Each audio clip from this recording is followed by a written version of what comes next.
A engenharia civil e inovação viraram negócios na sua vida, né? Hoje você Sim. tem a Revolutec. Isso. E aí, como é que você enxerga esse panorama do que era engenharia civil para o que ela está se tornando agora, sabe? Baseada em inovação e Tá. tudo mais.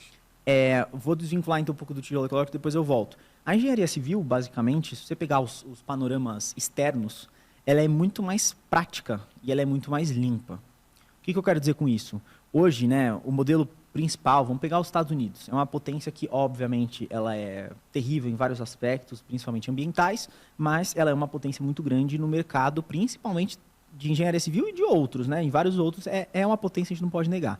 A engenharia civil nos Estados Unidos, ela acontece, na maioria das vezes, de forma modular, por meio de um método que é o wood frame, ou apenas wood, que, vendo em inglês, é a madeira, né? Então, o wood frame seria a madeira juntamente com um frame que ele pode ser de steel, que é aço, certo? E lá depois surge o steel frame, que eu posso comentar depois. Então, o wood frame basicamente são as molduras, que normalmente são metálicas, com fechamento de madeira. Isso é uma metodologia muito conhecida e utilizada bastante na Europa, nos Estados Unidos, em vários outros países mais desenvolvidos. O Brasil tem algumas limitações relacionadas a clima? Tem. Porque, obviamente, a gente vive com uma realidade de clima muito tropical e que tem amplitudes térmicas absurdas e com uma variedade de espécies, umidades, fungos que são mais problemáticas para a madeira. Então, a madeira precisa de um tratamento especial, sim. Mas isso seria possível se a gente tivesse também um modelo até cultural que se adaptasse um pouco melhor a essas novidades. A gente ainda tem uma necessidade do ser humano em todas as classes, em todos os poderes aquisitivos, de você ter uma sensação de conforto quando você bate na sua parede e você sente que ela é rígida. Sim. E não que você está, de repente, batendo num drywall. E aí você faz lá no drywall e fala, nossa, essa parede nem resiste. Só que poucas pessoas sabem que a função estrutural dos prédios, das edificações, ela está na estrutura, como o nome já diz. E a estrutura são pilares, vigas, lajes e as fundações. As paredes de tijolinho, lá, a não sei que o seu prédio, a sua casa seja de uma alvenaria estrutural, que a gente chama, que é dentro do próprio tijolo já está a armadura passada, elas só servem para fechar o espaço. Se fosse uma folha de papel, não tem problema. Porque a estrutura é o que segura aquilo de pé. Então, assim, mas a necessidade, o problema cultural é tão grande que as pessoas precisam ainda associar com um tijolo. Sim. Então, por que eu falo, né? Infelizmente, a engenharia vem mudando muito. Felizmente, ela vem mudando muito. Infelizmente, no Brasil, ela vem mudando ainda a passos lentos, principalmente pela questão da construção modular, que a construção modular tem uma resistência grande por parte de uma série de pessoas, né? E que às vezes preferem o convencional. Por isso que eu gosto sempre de citar o tijolo ecológico, porque o tijolo ecológico, basicamente, são tijolos que não tem nenhum tipo de queima na sua fabricação. Então, eles são totalmente feitos de argila, né? Prensada, solo, basicamente, prensado. Alguns até têm uma porcentagem pequena ali de cimento, mas para justamente dar resistência. Então, eles não têm a queima, que é o principal ponto de ser extremamente maléfico para o meio ambiente. E eles já têm os furos. Eles são encaixados como se fossem os legos. Qual que é a vantagem disso?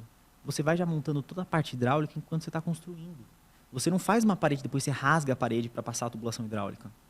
Sem contar que você pode utilizar um material que são biomassas, que são materiais poliméricos que você aplica com bisnaga e que você tem uma redução de material e de mão de obra e uma rapidez, uma limpeza. Você não gera tanto resíduo de uma forma absurda. Você pode acelerar uma obra em 4 vezes. Você pode ter um custo de 40% menos.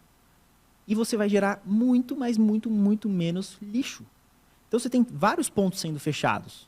As pessoas usam muito tijolo ecológico? Não. Então, por quê?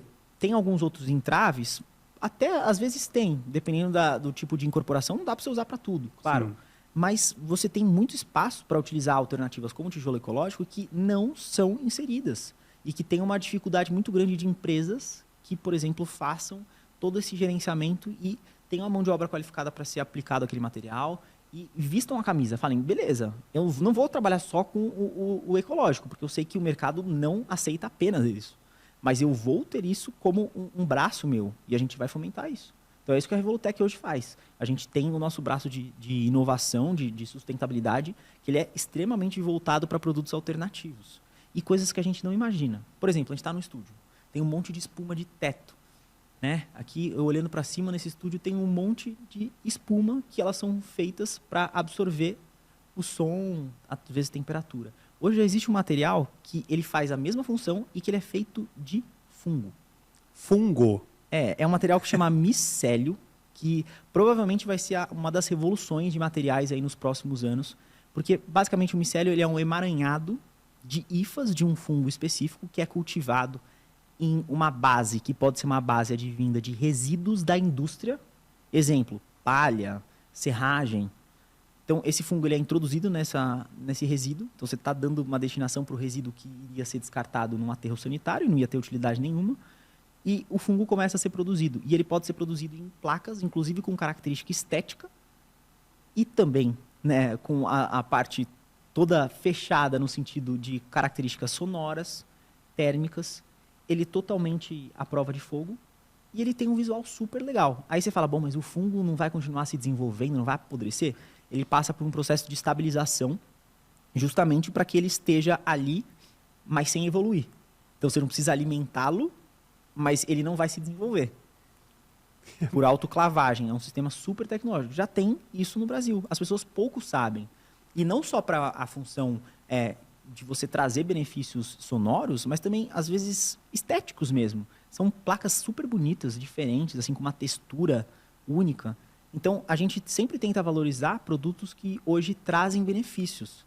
Se for parar para pensar também, hoje tem um tipo de placa que você pode colocar com o seu logotipo, você pode usar realmente com um design que é de musgos, né, que também passam por um processo de estabilização e que eles vêm lá de locais europeus com espécies diversas e que eles são ótimos reguladores e indicadores de umidade do ar. Então, esses musgos, essas placas, quando elas estão num local que a umidade do ar está abaixo de 40%, isso é, começa a ficar uma umidade crítica, o musgo começa a secar. Então, você fala, bom, beleza, tenho que me hidratar mais, tenho que estar muito mais atento até mesmo à minha imunidade, porque, querendo ou não, menor umidade do ar, você pode gerar uma série de outros problemas. E elas também têm capacidade de acústica, né? E sendo anti-chamas, e é um negócio que dura por 10 anos. Você compra, coloca, seja na sua parede com um elemento estético de design, ou até mesmo no seu comércio, e você consegue manter aquilo por 10 anos, lindo, como se fosse uma parede natural, que também é um musgo estabilizado, e ninguém quase conhece.